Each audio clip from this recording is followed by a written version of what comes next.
Magandang araw mga kababayan. Ako nga po pala si Leon Say. Ngayong araw po na to, sa video na to ay pag-uusapan natin ang ABS-CBN. Hindi naman po siguro lingid sa inyo na sarado na yung ABS-CBN. Pero ano nga ba ang pinag-ugatan o dahilan kung bakit ipinasara ng pamahalaan ang ABS-CBN na isa sa pinakamalaking TV networks dito sa ating bansa? Ano nga ba ang dahilan ng gobyerno? May kasalanan nga ba ang ABS-CBN o napolitika lamang sila? Mga kababayan, sang-ayon ba kayo sa pagsasara ng ABS-CBN o hindi? I-comment nyo lang dito sa baba mga kababayan, pag-uusapan natin. Pero bago tayo magsimula mga kababayan, mag-intro muna tayo.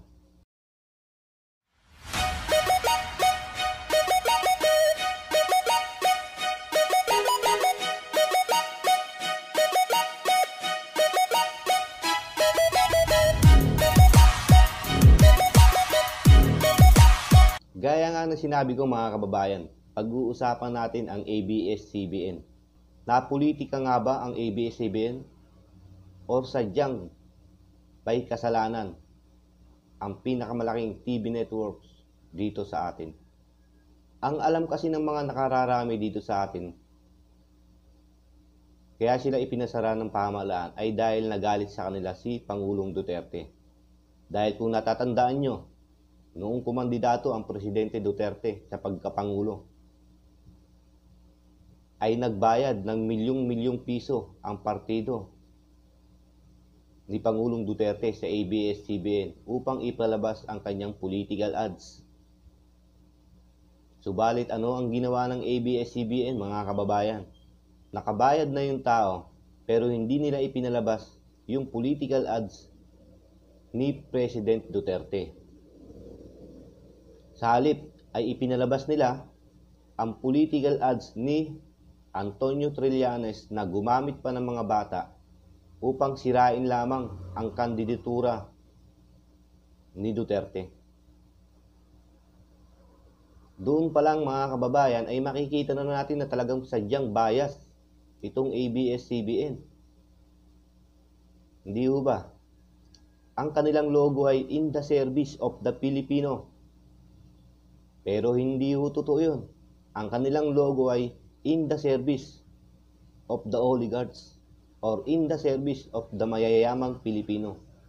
Iyon po ang kanilang tamang station logo. Hindi lamang po si Duterte ang dahilan kung bakit ipinasara ang ABS-CBN.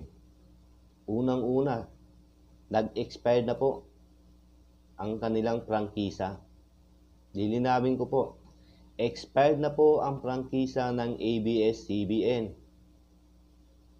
Hindi po sila nabigyan uli ng panibagong prangkisa. Hindi po na-renew.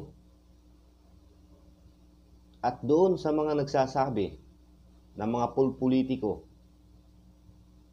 at yung mga sa ibang hindi nakakaintindi, bakit daw ipinasara ang ABS-CBN ngayon dumaranas ang bansa ng pandemic? Lilinawin ko lang po mga kababayan. Noon pa man ay may kaso na ang ABS-CBN. Dinidinig na po ito. Nagkataon lamang po na natapat sa sitwasyon ng pandemic ang paglalabas ng desisyon ng NTC tungkol sa kanilang renewal of franchise. Huwag po natin gamitin ang panahon ng pandemic upang baligtarin ang sitwasyon. Huwag nating gamitin ang crisis na nararanasan natin ngayon upang isisi ang lahat kay Duterte kung bakit nagsara ang ABS-CBN. Bibigyan ko lang po kayo ng konting history kung bakit malaki ang kasalanan ng ABS-CBN, hindi lang sa mamamayang Pilipino, kundi sa pamahalaan. Noong panahon ng panunungkulan ni late ex-President Ferdinand Marcos. Ang malalaking kumpanya na pag-aari ng mga Lopezes tulad ng ABS-CBN, Meralco, Maynilad ay nalulugi na po ang kanilang kumpanya noon. Ang ginawa ng mga Lopezes, nangutang po sila sa gobyerno or nagpasaklolo sila sa gobyerno at humingi ng tulong upang mapigilan ang kanilang pagsasara ng kanilang mga kumpanya dahil nga po nalulugi. Ang ginawa ng pamahalaang Marcos, pinautang po sila ng pera upang magpatuloy ang kanilang serbisyo, upang magpatuloy tumakbo ang kanilang mga kumpanya. Legal po yan mga kababayan, pwede nyo pong i-research yan kung gusto nyong malaman ang buong katotohanan. Subalit anong ginawa ng mga Lopezes? Magmula po noon, hindi po nila binayaran ang utang nila sa gobyerno. Hindi po sila nagbabayad sa gobyerno ng utang nila. At ang pinakamasakit mga kababayan, noong napatalsik si Pangulong Marcos at pumalit itong si Cory Aquino, alam nyo ba ang nangyari mga kababayan? Ibinalik lamang ni Cory Aquino ang ABS-CBN, ang Maynilad, ang Meralco sa mga Lopezes ng libre. Ulitin ko mga kababayan na libre or hindi na siningil ng pamahalaan ni Cory Aquino ang mga pagkakautang ng mga Lopezes sa gobyerno. Kaya po ganun na lamang po ang pagtatanggol ng ABS-CBN sa mga dilawan, lalong-lalo na po sa mga pamilya Aquino. Mula ulo hanggang paa po ang utang na loob ng ABS-CBN sa mga Aquino. Kaya ganun na lamang po kung paano nila ipagtanggol ang mga dilawan, lalong-lalo na ang pamilya Aquino. Sa mga nagbabasa ng history, sa mga nagre-research ng totoong mga pangyayari, alam nyo yan mga kababayan. At nung panahon din ni Cory Aquino, ilan sa mga pinakamalalaking kumpanya na pag-aari ng gobyerno ay naibenta po sa mga pribadong malalaking kumpanya o sa mga pribadong pinakamayayamang pamilya dito sa ating bansa. Kaya po nagkawindang-windang ang pamahalaan, ang Pilipinas, dahil po sa ginawa ng mga Aquino administration. Uulitin ko po, nung araw pa lang ay malaki na ang pagkakautang ng ABS-CBN, ng Maynilad, ng Meralco sa pamahalaan. Maliwanag mga kababayan. Hindi lamang iyon. Magmula nang maupo si Pangulong Duterte, meron ba kayong nakita na isang balita lamang na tungkol kay Duterte o patungkol sa mga ginagawang proyekto ng pamahalaan ni Duterte? I-comment nyo lang sa baba kung meron kayong napanood na ganon. Pero as far as I am concerned, wala pa po akong napanood na balita patungkol sa mga proyektong pinapagawa ng Pangulong Duterte. Sa halip, ang mga makikita nyo na balita sa ABS-CBN na patungkol kay Duterte ay puro kasiraan lamang at puro paninira lamang sa pamahalaang Duterte. Masyadong naging kampante ang ABS-CBN.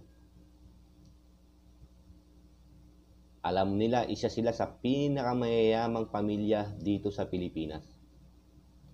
Alam nila na kahit sinong politiko ay kaya nilang hawakan sa leeg.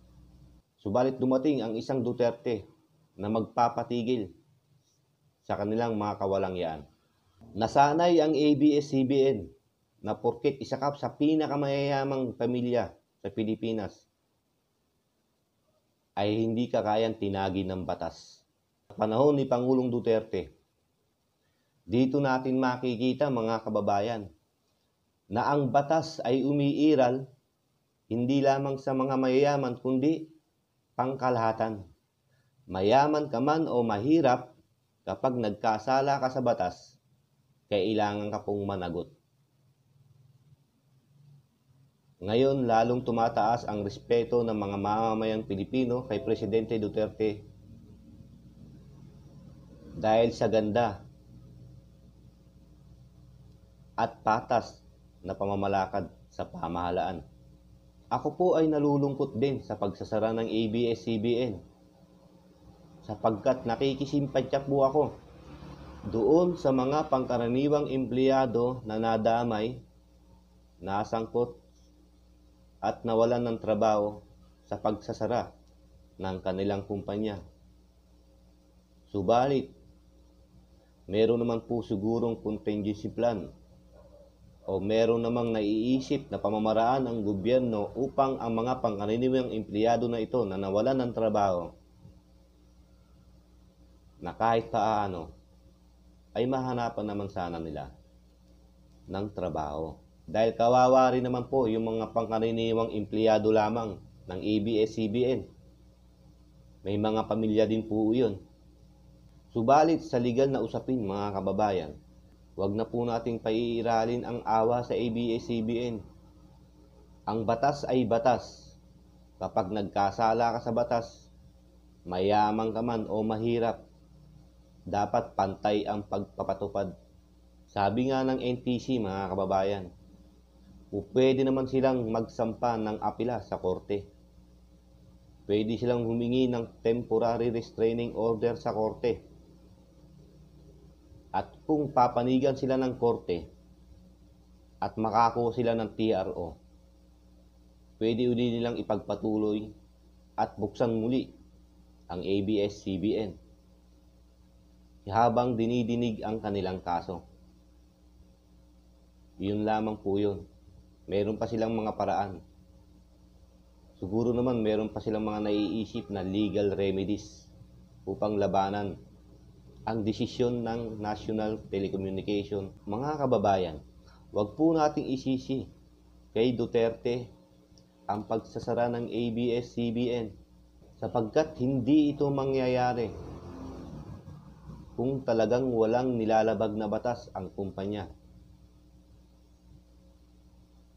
Matatalino ang pamilyang Lopez. Mayayaman itong mga to. Makakakuha sila ng mga pinakamagagaling na abogado. Alam ng gobyerno yan. Kaya hindi kikilos ng ganyan ang gobyerno kung wala silang nakitang malaking kasalanan o malaking violation sa batas ng ABS-CBN. Lilinawin ko lang po, kung talagang walang kasalanan o walang nilabag na batas ang ABS-CBN, in the end, lalabas po yan. Mapapatunayan nila yan. Kaya nilang patunayan yan sa korte. Pero for the meanwhile, mga kababayan, kailangan nilang sundin ang kautusan ng NTC. Ay kung hindi, lalong magkakawindang-windang ang kanilang kumpanya. Hanggang dito na lang muna mga kababayan. Ako nga po pala si Leon Say. At kung hindi ka pa nakapag-subscribe sa aking channel, mag-subscribe ka na po para marami pa tayong mapag-usapang mga kwento na tulad nito. Yun lamang po. Magandang araw po sa inyong lahat. God bless us all. Mabuhay tayo. Stay home. Stay safe. Nakatulong ko na po. Salamat po.